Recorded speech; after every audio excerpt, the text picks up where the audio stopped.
Break के बाद स्वागत है आपका। अब बात करेंगे 3 वर्ष उत्कर्ष की। आपको बता दें कि मध्य प्रदेश ने विकास और समृद्धि की एक लंबी यात्रा तय की है। खासकर बीते 3 साल बेमिसाल रहे। बीते 3 साल के दौरान मध्य प्रदेश के विकास के हर क्षेत्र में उपलब्धि हासिल की है। धर्म, आस्था और संस्कृति की भी बढ़ाने का यहाँ पे काम शिवराज सरकार ने बखूबी किया है। मध्य प्रदेश के कई धार्मिक स्थलों का कायाकल्प हो चुका है और कई मंदिरों को सजाने संवारने का काम लगातार जारी है। इससे एमपी के धार्मिक पर्यटन को अंतर्राष्ट्रीय स्तर पर पहचान भी मिली है। देखिए एक रिपोर्ट। महाकाल महाराज की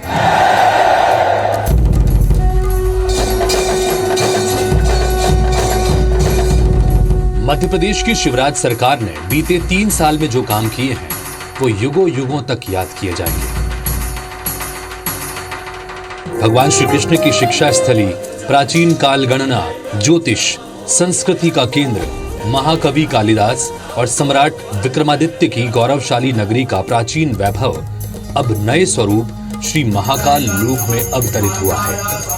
पौराणिक नगरी उज्जैन के वैभव, परंपराओं, धार्मिक, सांस्कृतिक, ऐतिहासिक महत्व को पूरी तरह ध्यान में रखते हुए शिवराज सरकार ने श्री महाकाल क्षेत्र के समग्र विकास के लिए प्रभावी योजना बनाई है, जो अब मूर्त रूप ले चुकी है और इसका वैभव दुनिया भर में फैल रहा है। महाकाल महाराज की इच्छा से ही उनके परिसर का विस्तार शिव लीलाओं के साथ किया गया है। ये भारत के सांस्कृतिक पुनरुत्थान का युग है।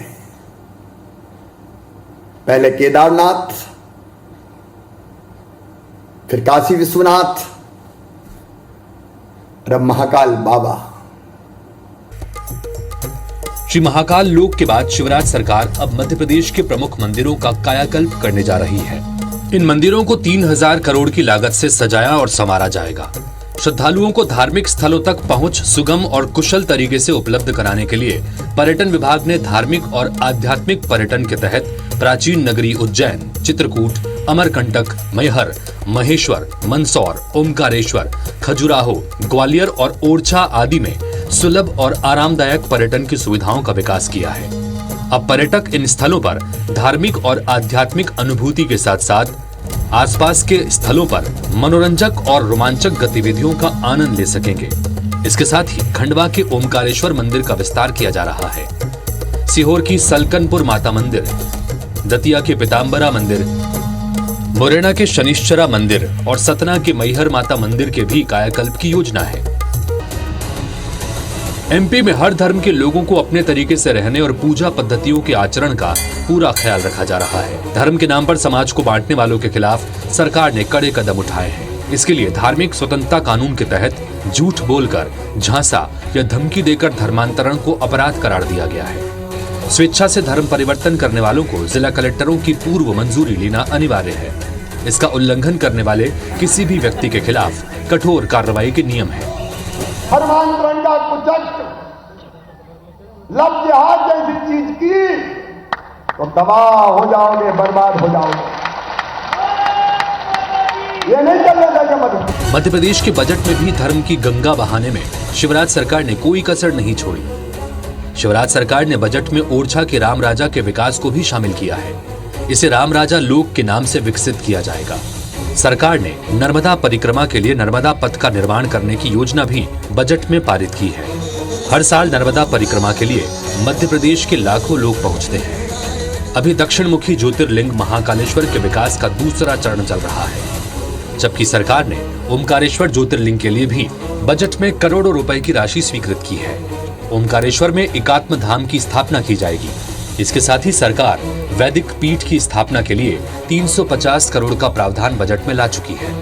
अभी तक शिवराज सरकार मुख्यमंत्री तीर्थ दर्शन योजना के जरिए यात्रियों को ट्रेन यात्रा करवाती थी, लेकिन अब वायुयान से भी यात्रा करवाई जाएगी। इसके लिए 50 करोड़ का प्रावधान रखा गया है। साथ ही सरकारी स्कूलों में हिंदू धार्मिक ग्रंथों रामायण, महाभारत, वेद, उपनिषद, श्रीमद् भागवत गीता के पढ़ाए जाने का फैसला भी सरकार ने लिया है।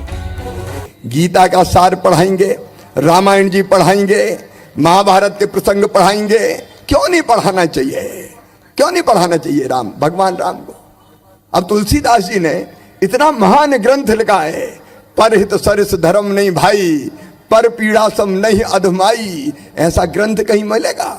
सिया राम मैं सब जग जानी, सब जगह सीताराम है।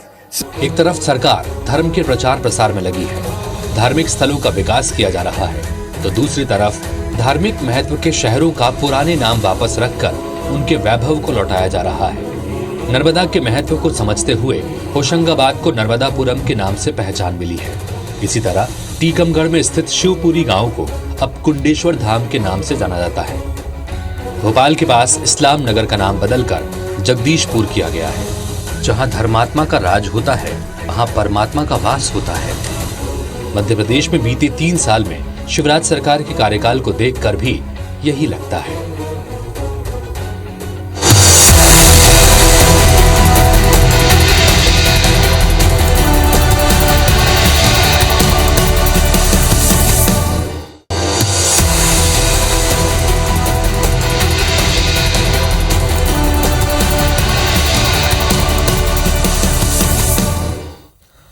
ब्रेक के बाद स्वागत है आप सभी का। मध्य प्रदेश ने विकास और समृद्धि की एक लंबी यात्रा तय की है। सरकार बीते 3 साल बेमिसाल सरकार के रहे हैं। बीते 3 साल के दौरान मध्य प्रदेश ने विकास के हर क्षेत्र में उपलब्धि हासिल की है। धर्म, आस्था और संस्कृति को भी बढ़ाने का काम शिवराज सरकार ने बखूबी किया। मध्य प्रदेश के कई धार्मिक स्थलों का कायाकल्प हो चुका है और कई मंदिरों को सजाने संवारने का काम भी जारी है। इसमें एमपी के धार्मिक पर्यटन को अंतर्राष्ट्रीय पहचान इससे मिली है। बोले महाकाल महाराज की।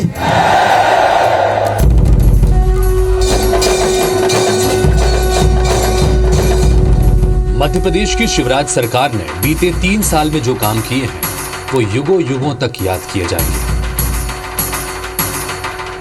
भगवान श्री कृष्ण की शिक्षा स्थली, प्राचीन काल गणना, ज्योतिष, संस्कृति का केंद्र, महाकवि कालिदास और सम्राट विक्रमादित्य की गौरवशाली नगरी का प्राचीन वैभव अब नए स्वरूप श्री महाकाल लोक में अवतरित हुआ है। पौराणिक नगरी उज्जैन के वैभव, परंपराओं, धार्मिक, सांस्कृतिक, ऐतिहासिक महत्व को पूरी तरह ध्यान में रखते हुए शिवराज सरकार ने श्री महाकाल क्षेत्र के समग्र विकास के लिए प्रभावी योजना बनाई है, जो अब मूर्त रूप ले चुकी है और इसका वैभव दुनिया भर में फैल रहा है। महाकाल महाराज की इच्छा से ही उनके परिसर का विस्तार शिव लीलाओं के साथ किया गया है। ये भारत के सांस्कृतिक पुनरुत्थान का युग है। पहले केदारनाथ, फिर काशी विश्वनाथ,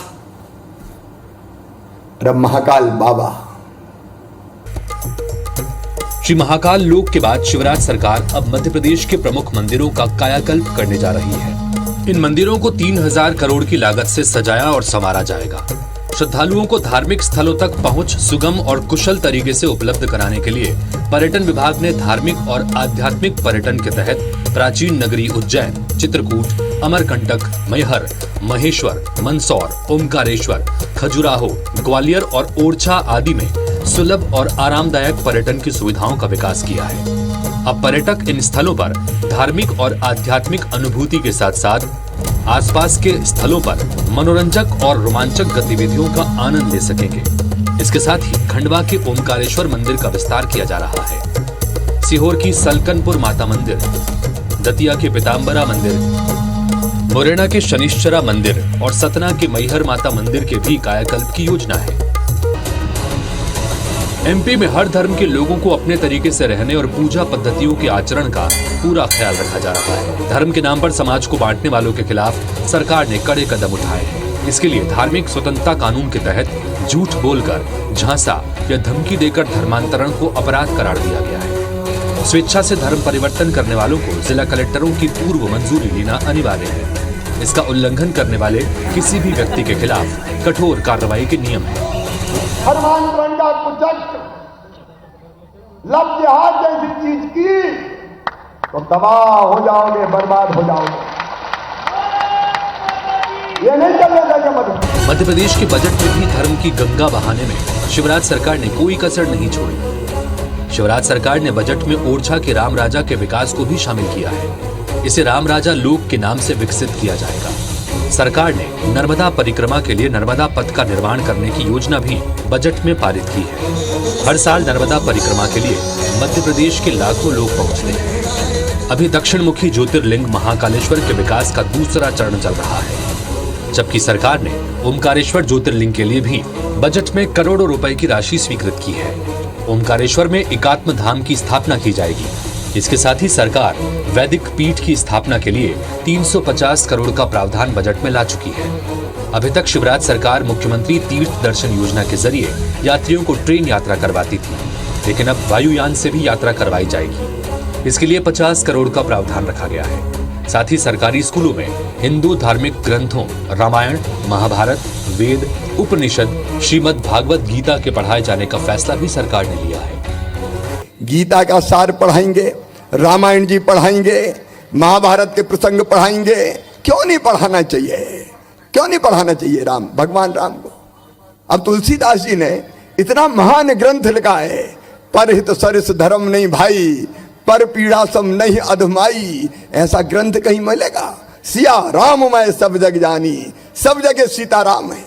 एक तरफ सरकार धर्म के प्रचार प्रसार में लगी है, धार्मिक स्थलों का विकास किया जा रहा है, तो दूसरी तरफ धार्मिक महत्व के शहरों का पुराने नाम वापस रखकर उनके वैभव को लौटाया जा रहा है। नर्मदा के महत्व को समझते हुए होशंगाबाद को नर्मदापुरम के नाम से पहचान मिली है। इसी तरह टीकमगढ़ में स्थित शिवपुरी गांव को अब कुंडेश्वर धाम के नाम से जाना जाता है। भोपाल के पास इस्लाम नगर का नाम बदलकर जगदीशपुर किया गया है। जहां धर्मात्मा का राज होता है, वहां परमात्मा का वास होता है। मध्य प्रदेश में बीते 3 साल में शिवराज सरकार के कार्यकाल को देखकर भी यही लगता है।